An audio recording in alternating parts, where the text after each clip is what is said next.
Kabar duka menyelimuti umat Islam ketika Nabi Muhammad SAW wafat di usia 63 tahun. Saat sakit Rasulullah SAW semakin parah, dia minta izin kepada semua istrinya agar dirawat di rumah Aisyah walaupun secara tidak eksplisit. Istri Rasulullah mengizinkan agar dirawat di kediaman Aisyah sampai dia meninggal di bilik Sayyidah Aisyah. Bahkan, kepala beliau saat wafat berada di antara kepala dan dada Aisyah.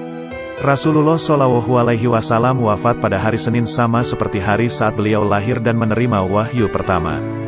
Beliau meninggal pada 12 Rabiul Awal. Mendengar kabar duka ini, Sayyidina Umar bin Khattab tidak percaya karena saking cinta kepada Rasulullah. Lalu Umar masuk ke masjid dan berceramah kepada orang-orang. Dia mengatakan, sesungguhnya orang-orang munafik mendesas-desuskan isu yang salah bahwa Rasulullah telah wafat, ujarnya. Saat itu Sayyidina Abu Bakar mendatangi kediaman Sayyidah Aisyah dan masuk ke kamar Aisyah. Dia membuka kain penutup wajah Rasulullah. Dia yakin Rasulullah benar-benar wafat dan keluar kamar Sayyidah. Mendapati perkataan Umar saat itu, Abu Bakar menemui Umar.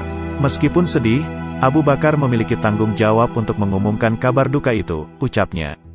Ibnu Abbas menceritakan bahwa Abu Bakar keluar rumah pada hari Rasulullah SAW wafat. Dan saat itu Umar sedang berbicara kepada orang-orang.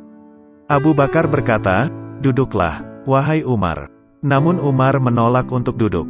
Abu Bakar berkata lagi, "Duduklah, wahai Umar." Lalu Abu Bakar membaca syahadat dan berkata, "Barang siapa di antara kalian yang menyembah Muhammad, maka sesungguhnya Muhammad telah mati.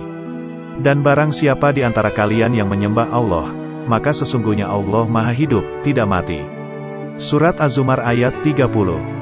Dan membaca ayat yang lain, sesungguhnya Allah berfirman, Muhammad itu tidak lain hanyalah seorang rasul. Sungguh telah berlalu sebelumnya beberapa orang rasul. Apakah jika dia wafat atau dibunuh kamu berbalik ke belakang? Murtad, Surat Ali Imran ayat 144. Ibnu Abbas berkata, demi Allah, seolah-olah mereka tidak tahu bahwa Allah telah menurunkan ayat ini hingga Abu Bakar membacakannya. Lalu semua orang menerima ayat itu dari Abu Bakar.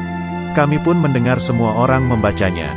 Umar bin Khattab berkata, demi Allah, aku mengetahui ayat ini tidak lain karena Abu Bakar membacanya, sehingga aku pun bergetar hingga kakiku goyah dan hingga aku jatuh ke tanah. Saat mendengar Abu Bakar membacanya, tahulah aku bahwa Rasulullah SAW telah wafat. Sungguh kecintaan para sahabat kepada Nabi SAW adalah cinta yang terbaik. Umar bin Khattab hampir tak menerima wafatnya Rasulullah SAW karena sangat sedihnya untuk menerima orang yang paling dicintai dan dihormati setelah dulunya ingin membunuhnya, wafat meninggalkan dirinya dan seluruh umat.